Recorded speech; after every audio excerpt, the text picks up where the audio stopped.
Hello, and welcome to another episode of Plan with Dr. Jane. This is a 7-day series where we plan 2026 with purpose. Today, we'll be looking at how to plan our relationship. If you've been with us from the beginning till now, we've been planning different segments of our lives, and today we'll be talking specifically about relationships. Did you know that some of the best things to ever happen to you will not be destroyed by the devil, but by people?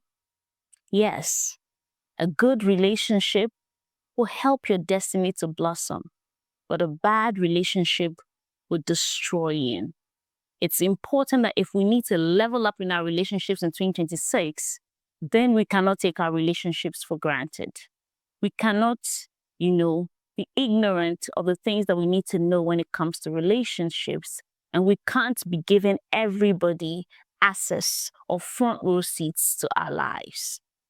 Today, we'll be looking at a few things. We'll be looking at how important the relationships we have shape our lives and shape our destinies. We'll also be looking at auditing the relationships in your life. And then we're going to look at the goals that we're going to set for our relationships in 2026. Are you ready to take this journey with me?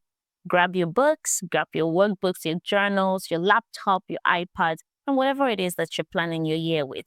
And let's go on this ride together. Now, contrary to popular opinion, we were not created to live in isolation. Human connection has always been a part of God's plan for all of us. And that is why when God made Adam, God says, you know what? All the other animals were in pairs. They had, a pair to relate with, to have conversations with.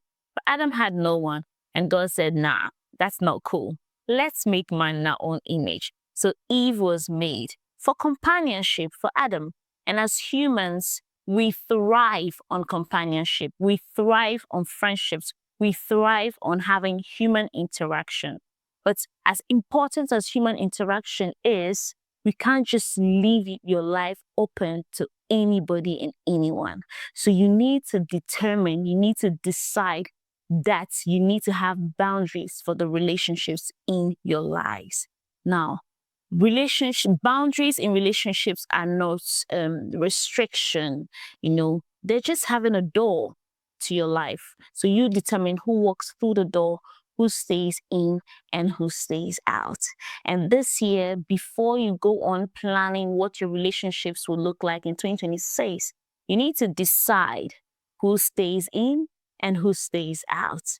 Who do you need to close the doors on permanently in your life? And I know that sounds a bit harsh, but you and I know that it's not everybody in your life that's an asset. Some of them are huge liabilities. Some of them are huge distractions. Some of them will waste your time, waste your resources, and they bring nothing to you.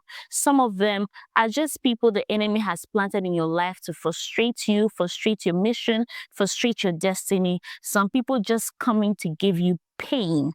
And so it takes wisdom to know who to give access to. And I'm big on that this year. As part of my goals for this year, I'm very intentional, about loving people, but not losing myself in the process and knowing what my limits are.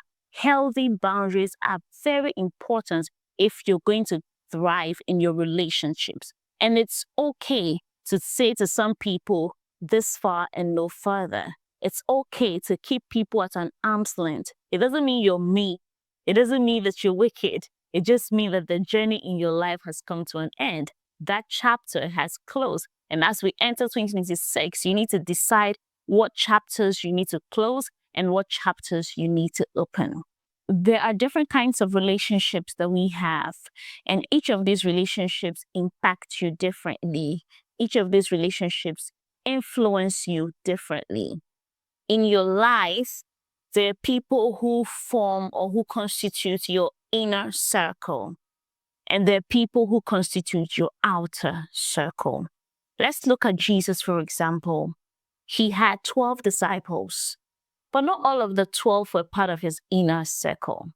he had Peter, James, and John. These three were his core inner people. And then he then had the outer circle. And even though he had the inner three, he had the 12, there was the 72, and then there was the general public. It doesn't mean that he loves them any less.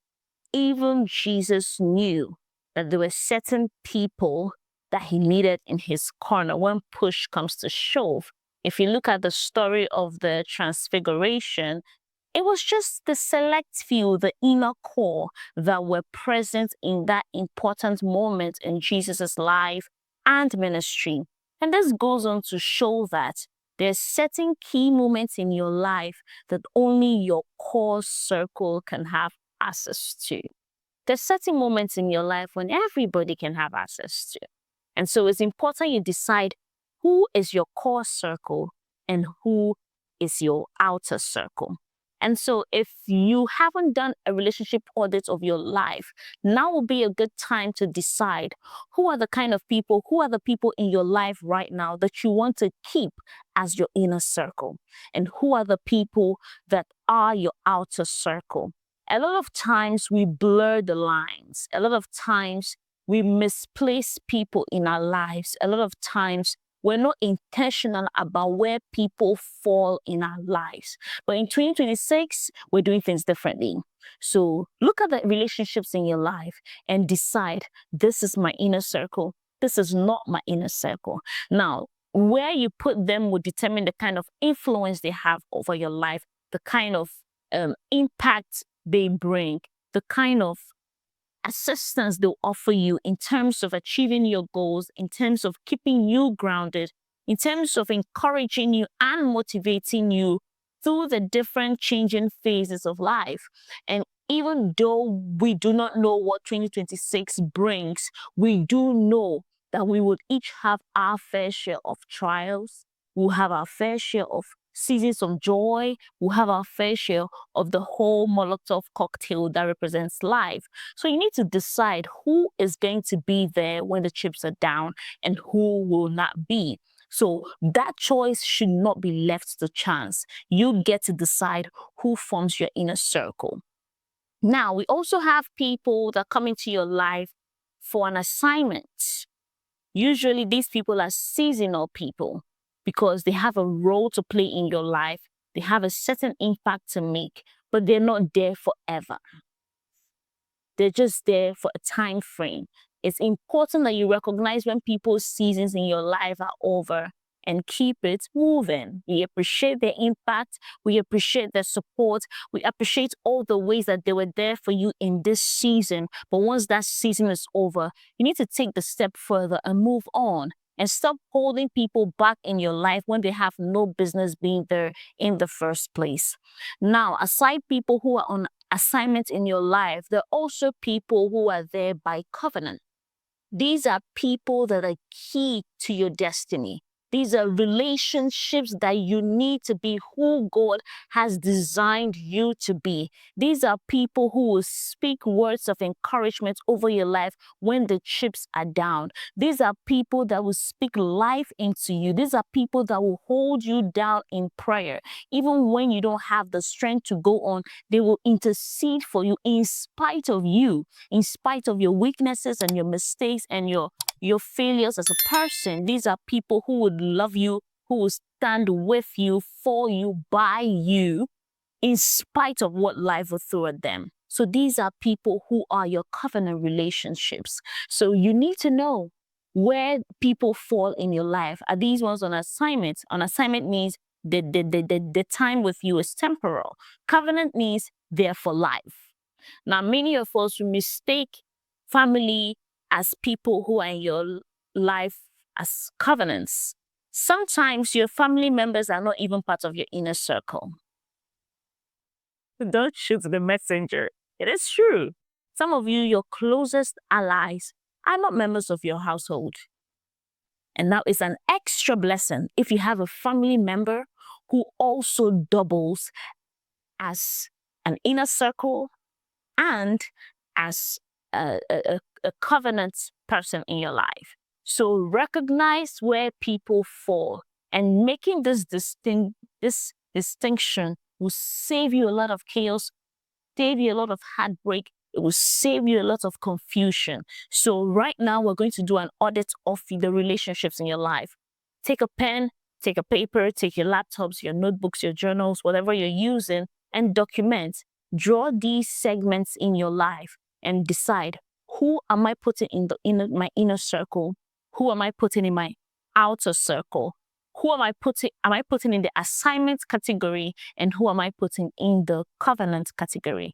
Now, bear in mind that covenant people are people that you have chosen, or people that God have put in your life to ensure that you achieve destiny, to ensure that you become who you ought to become. These are people that will be instrumental in growing you, in shaping your ideology. These are people who understand your strengths, your weaknesses. They've seen you at your highs and your lows, and they love you all the same. And they're committed to your growth and your impact all the same. These are people who will stand with you through thick and thin.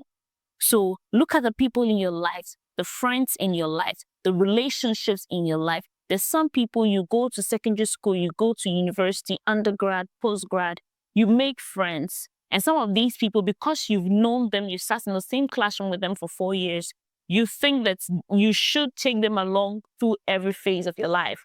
But some of them are seasonal. They're just there for an assignment. They were there to encourage you through your university days. They were there to be friends, to hold you down, to provide some sort of encouragement. But once you graduate from that scene, for some of them, the purpose in your life has ended. So you need to stop dragging everyone along, especially when the purpose in your life is over. So I want to believe that by now you're done putting down the people in your life who are important, the people in your life who contribute, the people who are at the intersection between inner circle, covenant people. These are relationships that you must prioritize in 2026. I'm going to repeat that. Those that you find, at the intersection between inner circle and covenant are people relationships that you must prioritize in 2026. Now, people in your outer circle are people you can decide, how often you want to reach out to them, how much access you want to give them. It's at your own discretion, but you have to be intentional about where people fall in your life so that you don't give the wrong relevance to people who have no relevance in your life. So you don't take the things that they say to heart, so that you don't allow their opinions to shape or influence the decisions that you make and how you move. You don't allow what they say to decide whether you're going to achieve your goals or not. They are where they ought to be. Their voices don't play a role in your life. And so once you've made that distinction in your relationships, it then influences, it shapes how your relationships will go. So now that we're done making those decisions, we're done with that, we're going to audit the relationships in our lives. Like I said, man doesn't live in isolation. So obviously there are people who are around you, whether they're family members, relatives, distant relatives, cousins, aunties, uncles. Look at the relationships that have shaped you in 2025. Look at the people that have poured into you, people that have impacted you, people that have held you down. Now look at the people who have drained you. Relationships that do not serve your purpose, relationships that are distracting. Look at all the people, how much time you invested in people in 2025. Look at the people you spent time with on phone conversations, people that you made time for, people that you interacted with regularly. Decide, where do these people fall in your life? Make no mistake, the fact that you spend a lot of time with someone doesn't mean that they constitute your inner circle. The fact that someone is in proximity now doesn't mean that they're there because of covenant or that they have a major role to play in your life. So you need to be discerning, very discerning. So look at all of these relationships, family relationships, the relationship with your mother, your father, your sisters, your brothers, the friends in your life and the place that they hold. And now we're looking at also the relationships, like the spousals or the dating relationships in your life. If you're married, your partner, look at those relationships. What are the things that could improve? What were the challenges in those relationships? How do you see yourself in them? In which of these relationships do you personally thrive? In which of those relationships are you a shadow of yourself? Are you able to voice out your needs in these relationships? Do you get judged for your opinions and your values? In which of these relationships do you think you can grow, you can breathe, you can be? Which of those relationships do you think push you to be better, challenges you to be better, holds you to a higher standard? Evaluate all of these relationships and write them down. Write them down. 2026, we're going to be intentional about who we interact with and who we spend time with. Your time is an asset you will never regain when lost. And so when you're spending it with someone, it means you're investing a part of your life directly. So you need to decide if you're going to be wasting your life or you're going to be investing your life. And the relationships you spend your time with are a reflection of that.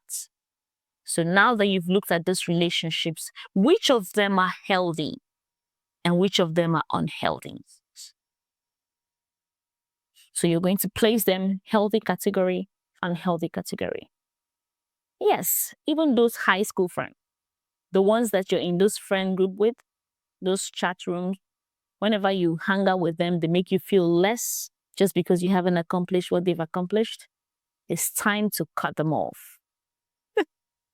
I know that sounds bad, but it's not as bad as it seems. It's just a matter of putting restrictions. So how much time you invest in them, how much interactions you have with them, how much of your energy you pour into that. It's time to sever the bonds for some of them. Keep them in the outer pool. Maintain your inner structure because these are people that will hold you up. Okay? So now that you're done auditing your relationships, you know where to put them. For some of you, you're dating certain people that their time in your life is done. Yes, take that bold step and cut them off now.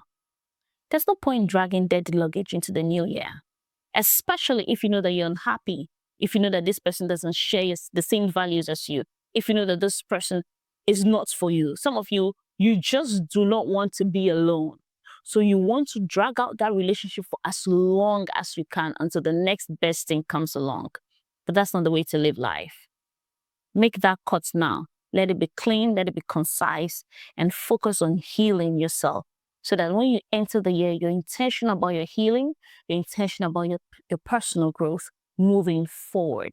So now that you're done auditing the relationships, you've decided which ones are healthy, which ones you're keeping, which ones you're investing your time in, and the ones that you're letting go of, the ones that you're going to invest less of your time.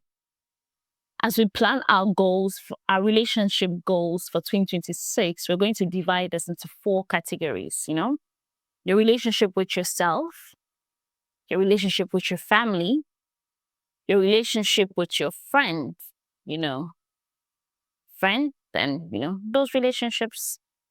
And then finally, your relationship with your partner, with your spouse, with your whoever it is you're dating. So those 4 categories are the things you're going to put in your journal. Now, under each category, you're going to mention what it is you want to improve about these areas of relationships in your life. What are you going to do differently to ensure that these relationships are healthy and they're thriving? Now, remember that we've removed the people that, we don't want to continue having close relationships with. So in 2026, they are not going to be your focus. Now, for those relationships that you want to continue, those relationships, healthy relationships that you want to thrive, you don't have to decide what steps am I going to make towards this relationship? What are the goals? When it comes to your family, what kind of relationship do you want to see in your family? How often do you want to interact with your family? Personally, my family isn't in close proximity to me. So in this year, I'm going to be very intentional about how much time I spend with them. Phone conversations, weekly prayer times, just keeping them up to speed on the things that are happening in my life.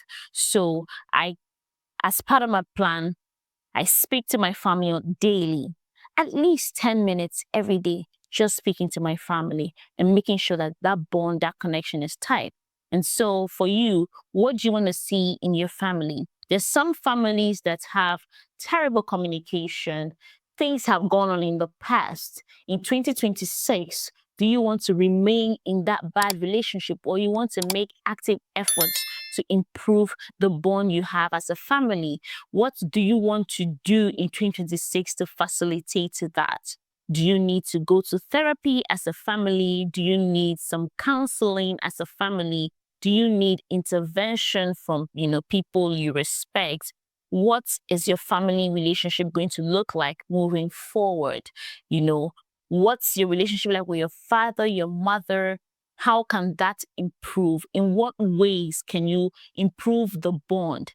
If you live in the same city with them, how often do you want to meet up with them? Once a month, you meet up for family time, or once a week? The choice is yours based on your schedule and what your life would allow. Put down those plans. I've come to realize that if you don't schedule these things, they will never get done. I had to deliberate about scheduling family conversations in my week. I have to put them at different pockets of time. And there are times where you just need to speak to family. And so you break protocols and break schedule and just place a call and be like, I need help. What's going on? But if you're not that close to your family, you have to deliberately put in a schedule so that you don't forget to get in touch. The thing with relationships is that if you don't oil them, they become cranky. They become, it loses its. There's some relationships that over time, even though you're not in close proximity, once you just meet them, you pick up from where you left off. It doesn't look like anything has gone wrong. It doesn't look like time has been lost. But there's some relationships that require frequent oiling. They require maintenance. And so family is one of those relationships that require maintenance. So you decide, how do you want to maintain your family relationships? How often do you want to have family time? So write down those things that are peculiar to you and your family. Once you're done with that, you move on to your friends. By now, we must have had people in our inner circle, people that you've agreed are your inner circle. You also know those who are part of your covenant friends. And so decide, how frequently do I want to interact with my covenant friends? How often do you want to have honest conversations with them? Sometimes an honest conversation with a good friend is very therapeutic. It's very cleansing. It's very rejuvenating. So if you're someone who needs that, how often do you need to do that in a month? So write these down. Maybe you have a mentor in your life that's very crucial to the trajectory of your life. How often do you interact with your mentor? How often do you speak to them? How often do you call? How often do you have an in-person interaction? Now, ensure that you are spacing these things out so that you don't feel overwhelmed. The goal is not to do too much. Even if it's just one thing on your goal, as long as you're able to do it consistently, that is success. So now that we're done with family relationships, friendship, or friend relationships, however you want to term that, we move on to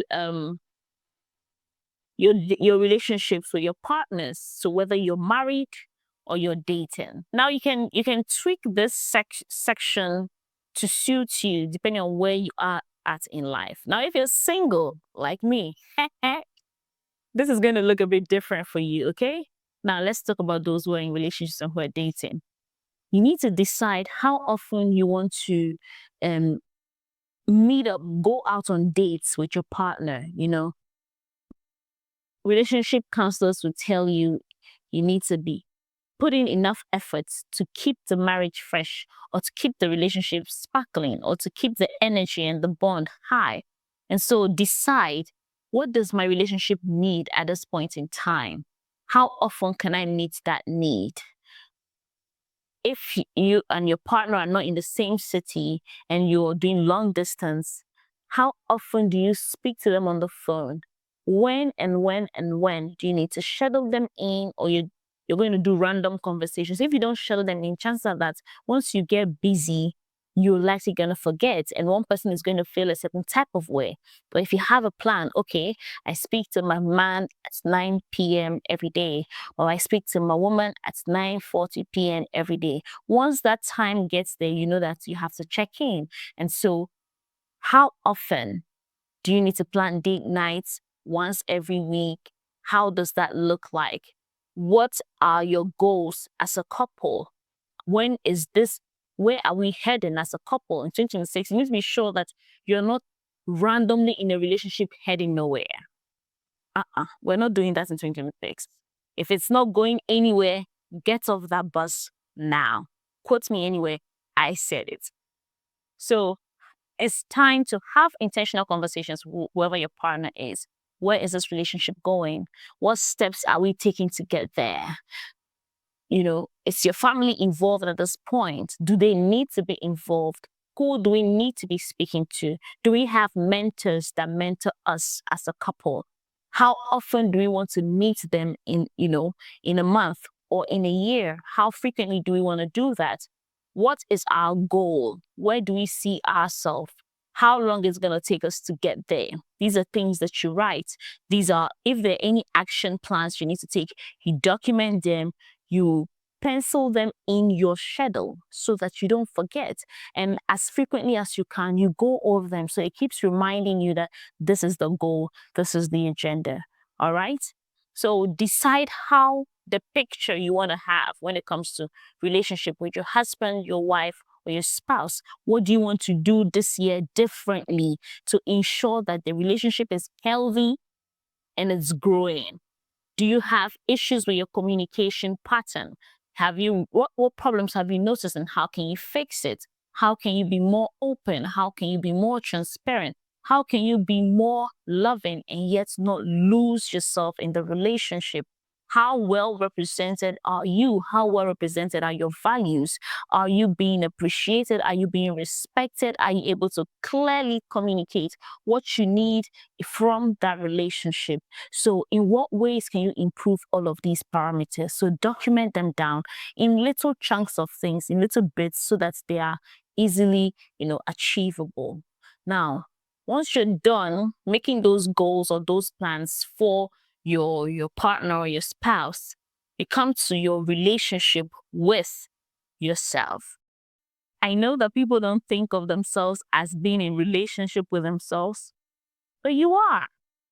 In fact, your first and most important relationship is with yourself. Aside your relationship with God, that's another relationship you need to think about this year. How do you want to improve your relationship with God?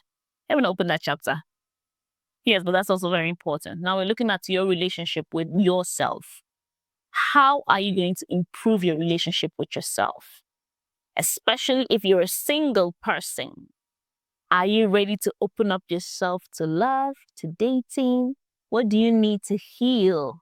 Even though you're not in a relationship, how many solo dates are you going to take yourself out on in this year? And how often do you want to do it? For me, at least once every 2 weeks, I take myself out on a date. It could be lunch. It could just be coffee. It could just be anything. But it's time for me to reflect, bond, be honest with myself, and just enjoy my company, obviously. So yes, what kind of relationship you want to have with yourself in 2026? For some people, their harshest critique is themselves. They find it very difficult to forgive themselves. They're very, very critical of their own mistakes. They find it difficult to let go of the past mistake. This year, you want to be kinder to yourself. You want to speak positively to yourself. You want to appreciate your efforts and the things that you're doing. You want to be very affirmative to yourself. You want to look yourself in the mirror and tell yourself you're doing a good job. Well done. This year, be intentional about having a positive relationship with yourself. So in the ways you need to be affirmative, be affirmative. For me, I have these things that I've put on my wall or close to my mirror where I say, I tell myself, Jane, you're beautiful. Jane, you're wonderfully made. Jane, you're the handwork of God. all these affirmative things, all these things that God says that I am, I repeat them to myself, and it helps me with my confidence. It helps me with my motivation. It serves as a reminder of who I am every day. So when I step out there, I don't lose sight of who I am, because I know who I am. I know whose I am. And so make those goals for your relationship with yourself in 2026. What are the things you want to do with yourself, for yourself, not for anybody else? This time is not a performative time. This is not a time that is dependent on anyone else, but on you, on making sure that you're the best version of yourself, making sure that you're improving yourself. Now, are you done documenting those things? If you're done, I want to believe that we are well on our way. We've put together a good solid plan for our relationships in 2026. Make sure that these are, goals that you can edit as time goes on. Remember that your plans are not static, but have clarity about what you want to achieve. Have a clear picture of what you want to see. If there is any one word that defines your relationships in 2026, what would that word be? And make sure that all the things that you're writing down are things that can help you to be that person or to have those kind of relationships. If you're done documenting, I want to believe that you've put together a good solid plan for your relationships in 2026. Thank you for watching. We'll see you in the next episode where we talk about. We'll see you in the next episode, Sha. You come and see what we're talking about tomorrow. Share, like, subscribe, and I can't wait to see you tomorrow. Bye-bye.